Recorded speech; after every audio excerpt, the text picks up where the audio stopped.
Hi there.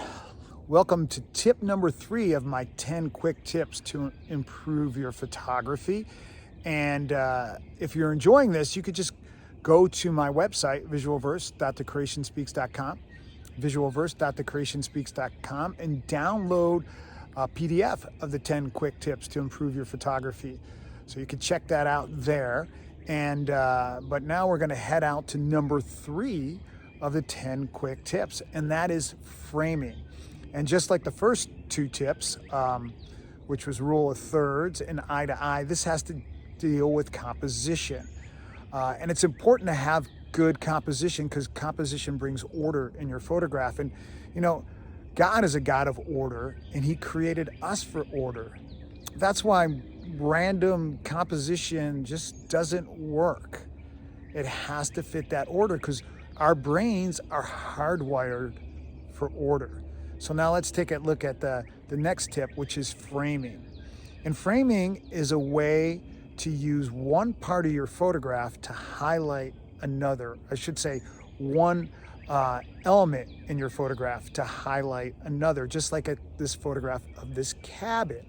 We take a look at the photograph of the cabin, we can see that it's being framed by the branches. So we're using the foreground element to frame the subject, which is the cabin. And it makes the cabin stand out more when we put a frame on it. So generally with a frame, you're going to take a foreground element and frame something in the background. And it usually has some sort of relationship to the subject.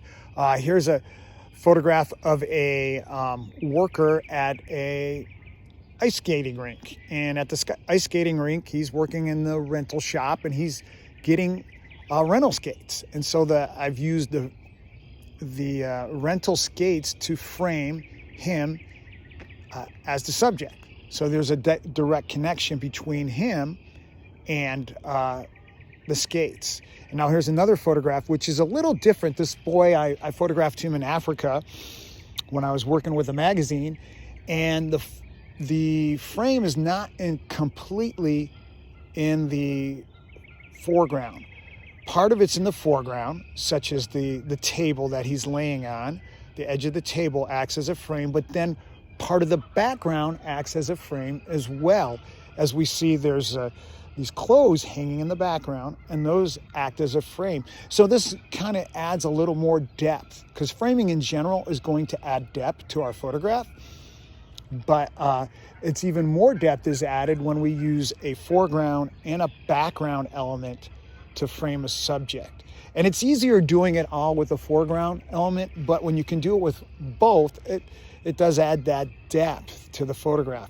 And now here's a photograph also of a sandhill crane and a chick, and it's kind of being framed by the grass in the foreground, and then its parent, either its mother or father, in the background. That's what you see back there, and it frames the chick. Again, this framing just has the subject stand out a little bit more. So there you have it, framing. And I'll be putting out the next video in about a week or so. But if you want to get all 10 tips and a PDF, visit my website, visualverse.thecreationspeaks.com, visualverse.thecreationspeaks.com, and you could download my PDF, 10 quick ways to improve your photography.